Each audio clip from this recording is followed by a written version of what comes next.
So the role we take as a port authority is possibly slightly different than other authorities. And I have no judgment call because that depends on your mandate, which the shareholder provides you with, right? So I do not wish to be judgmental and indicate that other ports should do the same. So with that, for starters, if I may.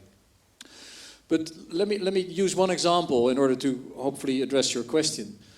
When we talk about the heat roundabout, or we talk about carbon capture and storage, or we talk about exchanging steam and creating efficient value chains and infrastructure, it's become apparent that in the Netherlands, so our area, it's become apparent that none of the companies as individual entities either have the capabilities or the permits, or would their capex be prioritized to invest in overarching infrastructure. So if you want to make the port more resilient and reduce the footprint, for which overarching infrastructure is required, then there is no natural owner of that infrastructure other than the Port of Rotterdam Authority.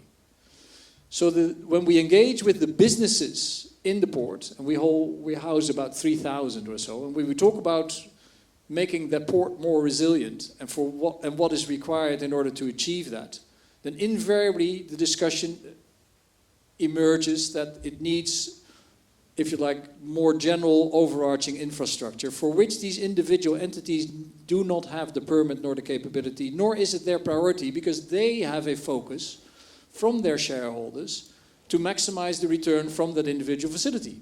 If you talk to a Shell refinery manager in Singapore or in Rotterdam, he will be judged upon how efficient he runs his refinery.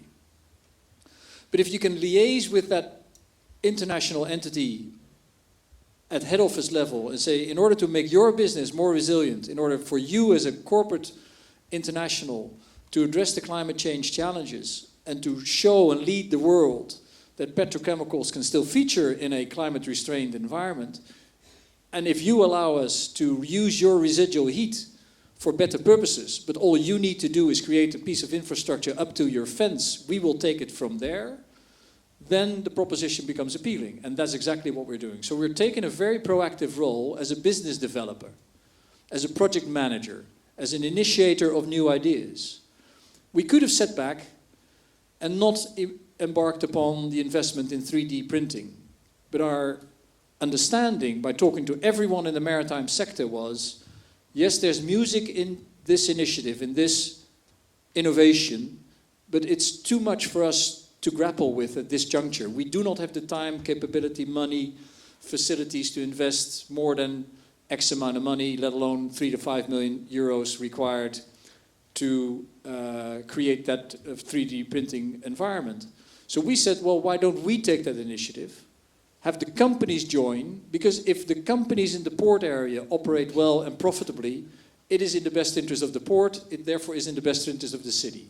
So it starts with the companies. We facilitate or initiate, and the city and ourselves benefit because the companies benefit. So that's how I see, if you like, the role of an active developing port authority. But I fully accept that is different for every port authority in every different country.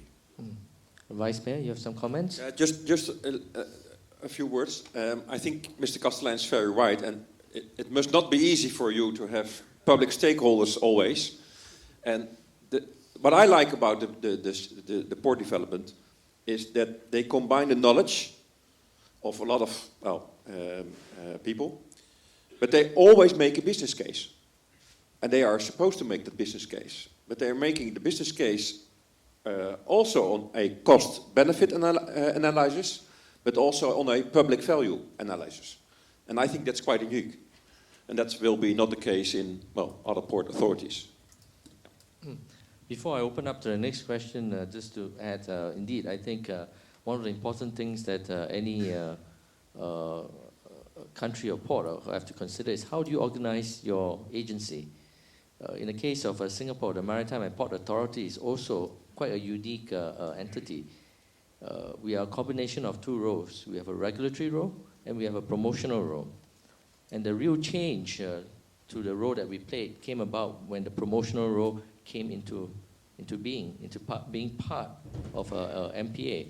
So rather than just looking after the port, which is important, making sure that, there's safety on navigation, there's security, and the port is efficient. All that is important, but at the same time, just the port by itself doesn't really bring the economic value to its full potential than if you're also trying to bring in maritime establishments to anchor themselves based on the port's existence, but at the same time also generating spin-offs to the rest of the economy. So building up the rest of the maritime cluster is the other part of my role that takes up half of my time.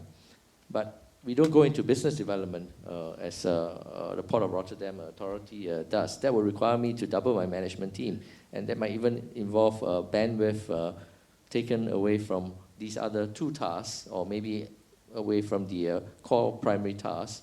And this is something which you have to look at a very fundamental organizational level in terms of what you want to do. But I think there's a lot of interest now in terms of port authorities taking on more than simply a regulatory role and taking on a promotional role. So I think that's something which you may also want to think about when you go back home.